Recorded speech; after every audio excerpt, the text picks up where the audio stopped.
শেখ হাসিনা সরকারের দুর্নীতি ঘুষ বাণিজ্য চক্রের হোতা প্রশাসন ক্যাডারের ৪৯ কর্মকর্তার বেশিরভাগই এখনও বহাল তবিয়াতে। তৎকালীন প্রধানমন্ত্রী কার্যালয় থেকে তারই পোষ্য মুখ্য সচিব তোফাজ্জেল হোসেন ও এপিএস নিশাত রসুল মাঠ পর্যায়ের ৪৭ কর্মকর্তার মাধ্যমে নিয়ন্ত্রণ করতেন দুর্নীতি ও ঘুষ বাণিজ্য। প্রশাসন ক্যাডারে সচিব থেকে ইওনো পর্যন্ত বিস্তৃত ছিল স্বৈরাচার হাসিনার অর্থ হাতিয়ে নেয়ার জাল।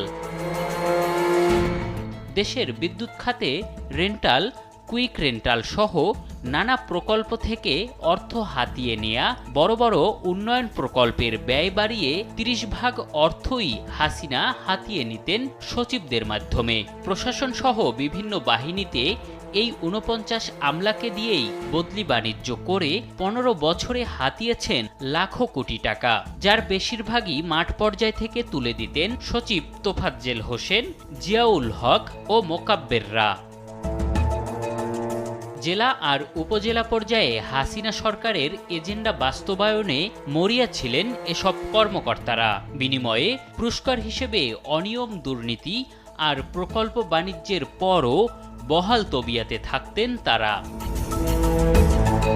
তালিকায় থাকা কর্মকর্তারা হলেন বর্তমান উপদেষ্টার কার্যালয়ে কর্মরত চট্টগ্রামের লোহাগড়ার সাবেক ইওনো মিজানুর রহমান, ঢাকা উত্তর সিটি কর্পোরেশনের নির্বাহী কর্মকর্তা মোহাম্মদ মোতাকাব্বের, সাবেক মুক্তিযুদ্ধ বিষয়ক মন্ত্রীর পিএস সানোয়ার হোসেন, বাণিজ্য মন্ত্রণালয়ের উপসচিব মশিউর রহমান, বগুড়ার সাবেক ডিসি সাইফুল ইসলাম, মন্ত্রিপরিষদ বিভাগের যুগ্ম সচিব জিয়াউল হক, পাবনা ও নারায়ণগঞ্জের সাবেক ডিসি মোহাম্মদ জসিম উদ্দিন, কুমিল্লার সাবেক ডিসি মুশফিকুর রহমান, গাজীপুরের সাবেক ডিসি আবুল ফতে মোহাম্মদ শফিকুল ইসলাম, মুন্সিগঞ্জ ও খুলনার সাবেক ডিসি মনিরুজ্জামান তালুকদার, কক্সবাজারের সাবেক ডিসি শাহিন ইমরান, খুলনার সাবেক ডিসি ইয়াসির আরেফিন, মন্ত্রিপরিষদ বিভাগের অতিরিক্ত সচিব সেলিনা পারভেজ, ব্রাহ্মণবাড়িয়ার সাবেক ডিসি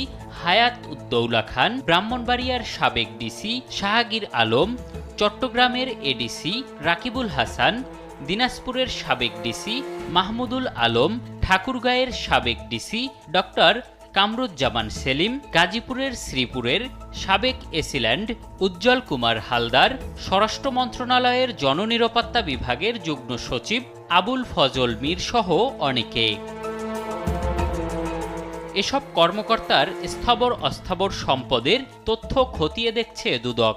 তাদের বিরুদ্ধে দেশে বিদেশে সম্পদ অর্জনের অভিযোগ রয়েছে। তাদের মধ্যে অনেকে যুক্তরাষ্ট্র, যুক্তরাজ্য, কানাডা, অস্ট্রেলিয়া, দুবাই সহ বিভিন্ন দেশে অর্থ পাচার করেছেন। প্রশাসন ক্যাডারের কর্মকর্তারাই সরকারের বিভিন্ন মন্ত্রণালয়, দপ্তর, অধিদপ্তরে গুরুত্বপূর্ণ দায়িত্ব পালন করেন। সরকারের একটি বিশেষ গোয়েন্দা সংস্থা প্রশাসন ক্যাডারের ৪৯ কর্মকর্তার স্থাবর অস্থাবর সম্পদের খোঁজ নিয়ে তাদের নাম বেনামে অস্বাভাবিক সম্পদ পেয়েছে, তা তাদের বৈধ আয়ের সঙ্গে অসঙ্গতিপূর্ণ। এম এ আজিম, দেশ টিভি, ঢাকা।